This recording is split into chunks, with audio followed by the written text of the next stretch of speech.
মানুষের মৃত্যুর পর মাটির নিচে কবরস্থ করা হয়। প্রশ্ন হলো, জান্নাত জাহান্নাম আসমানে না মাটির নিচে? খুব দরকারি প্রশ্ন। জান্নাত কোথায় ভাই? জান্নাত হলো ঊর্ধ্ব জগতে। জান্নাত হলো কোথায়? ঊর্ধ্ব জগতে। আল্লাহ রাব্বুল আলামিন কোরআনে কারীমে বলেছেন, কাল্লা ইন্না কিতাবাল আবরারি লাফি ইল্লিয়িন। নেককারদের আমলনামা ইল্লিয়িনে আছে, ইল্লিয়িন উপরে। আর ইন্না কিতাবাল ফুজ্জারি লাফি সিজ্জিন। যারা কাফের এবং খারাপ মানুষ তাদের আমলনামা হলো সিজ্জিনে। সিজ্জিন হলো মাটির অতল তলে। এবং নবী আলাইহিস সালামের এক হাদিসে আমরা দেখতে পাই, তিনি বলেছেন, ইযা সাআলতুমুল্লাহ আল জান্নাহ, আল্লাহর কাছে যখন তোমরা জান্নাত চাইবা, ফাসালুহু আল ফিরদাউস, তখন তোমরা আল্লাহর কাছে জান্নাতুল ফিরদাউসটা চাইবা। ফাইন্নাহু আওসাতুল জান্নাহ ওয়া আলাল জান্নাহ ওয়া ফাকাহু আরশুর রহমান। কারণ হলো এটা জান্নাতের মধ্যবর্তী সেন্টার পয়েন্ট, জান্নাতের সর্বোচ্চ মাকাম, আর তার উপরে আল্লাহ তাআলার আরশ। আল্লাহর আরশ যেহেতু উপরে, এই হাদিস থেকে এবং আরো বিভিন্ন হাদিস থেকে বোঝা যায় জান্নাতের অবস্থান হলো ঊর্ধ্ব জগতে আর জাহান্নামের অবস্থান হলো নিম্ন জগতে। অদৃশ্যের এই বিষয়গুলোকে আমরা আমাদের যুক্তিতে মেপে ঝুপে বের করে ফেলবো, এটা সম্ভব না। আল্লাহ রাব্বুল আলামিন অসীম, সে অসীম রবের সব কিছুকে এই সসীম বুদ্ধি দিয়ে আপনি আয়ত্ত করে ফেলবেন, এটা কখনো সম্ভব না এবং যৌক্তিকও না।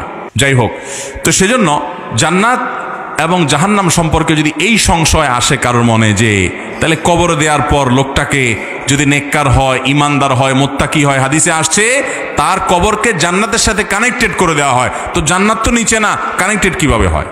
এ হলো প্রশ্ন। বুঝতে পেরেছেন? তো এই প্রশ্নের উত্তর হলো, আল্লাহ রাব্বুল আলামিন উপরের সাথে নিচের কানেকশন কিভাবে করবেন না করবেন সেটা আল্লাহ তাআলা ভালো জানেন। আজকাল পৃথিবীতে কানেকশনের বহু রূপ আমরা জানি, যে ডিভাইস এক জায়গায়, কানেকশন আরেক জায়গায় হয়ে যাচ্ছে। যাচ্ছে কি যাচ্ছে না? ওয়্যারলেস কানেকশন হচ্ছে কি হচ্ছে না? আল্লাহ রাব্বুল আলামিন জান্নাতের নেয়ামতের সাথে এখানে অলৌকিকভাবে, অদৃশ্যভাবে, গায়েবের জগতে কিভাবে কানেক্টেড করবেন তিনি ভালো জানেন। তিনি কাদির, তিনি সব কিছু করতে সক্ষম। তবে জান্নাত এবং জাহান্নামের অবস্থান হলো, যেটা বলেছি যে জান্নাতের অবস্থান হলো ঊর্ধ্ব জগতে আর জাহান্নামের অবস্থান হলো নিম্ন জগতে। আল্লাহ তাআলা আমাদেরকে জান্নাত দান করুন এবং জাহান্নাম থেকে বেঁচে থাকার তৌফিক দান করুন। গ্রামে গঞ্জে শহরে অনেকে পীরের হাতে বায়াত গ্রহণ করে, পীরের শেখানোর বাইরে কিছু সঠিক মনে করে না। পীর যা বলেন অন্ধের মতো সেটাকেই সঠিক মনে করেন। আল্লাহ ছাড়া, আল্লাহকে বা জান্নাত পাওয়ার জন্য এটাই কি সঠিক পদ্ধতি? ভাইরা আমার, কোন পীর যদি এমন কথা বলেন যেটা কোরআন হাদিসে করার কথা বলা হয়েছে, তাহলে তো এটা অবশ্যই করবেন। সেটা পীরের বললেও করবেন, না বললেও করবেন, কারণ কোরআন হাদিসে আছে।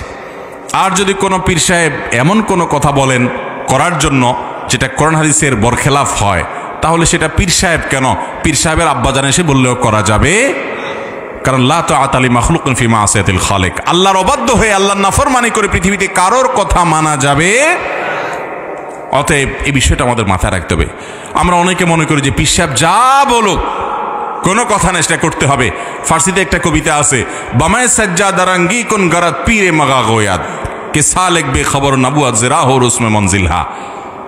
অর্থাৎ পীরে মগা যদি তোমাকে, অভিজ্ঞ কোন পীর যদি তোমাকে বলে যে তোমার জায়নামাজ মদ দিয়ে ভরায় ফেলো, মদ ঢেলে জায়নামাজ ভরায় ফেলাও, তাহলে তুমি তাই করো, কারণ মদ হালাল হারাম এটা তোমার চাইতে উনি ভালো জানেন। ভাইরা আমার, আল্লাহ তাআলা মদকে হালাল করেছেন না হারাম করেছেন? অতএব পীর সাহেব যদি দুনিয়ার সবাই একসাথ হয়ে যান, আলেম সাহেব, শেখ সাহেব যদি সবাই একসাথ হয়ে ওই মদ আপনাকে গায়ে মাখাইতে বলে, আপনাকে জায়নামাজে মাখাইতে বলে, আপনাকে পান করতে বলে, ওটাকে স্বাভাবিক করে, তাহলে সেটা আপনি গ্রহণ করতে পারেন? আল্লাহ তাআলা আমাদেরকে বোঝার তৌফিক দান করুন। আমরা আল্লাহর অবাধ্য হয়ে পৃথিবীর কোনো মানুষের বাধ্যগত হতে পারি? আমার দল, আমি দল করি, আমার দলের নির্দেশ কিন্তু আল্লাহর নির্দেশের বরখেলাফ। মুসলমান হলে আমি কখনো দলের নির্দেশ মানতে পারি না আল্লাহর নির্দেশের বাইরে গিয়ে। আল্লাহ তাআলা আমাদেরকে পরিপূর্ণ আনুগত্য করার তৌফিক দান করুন।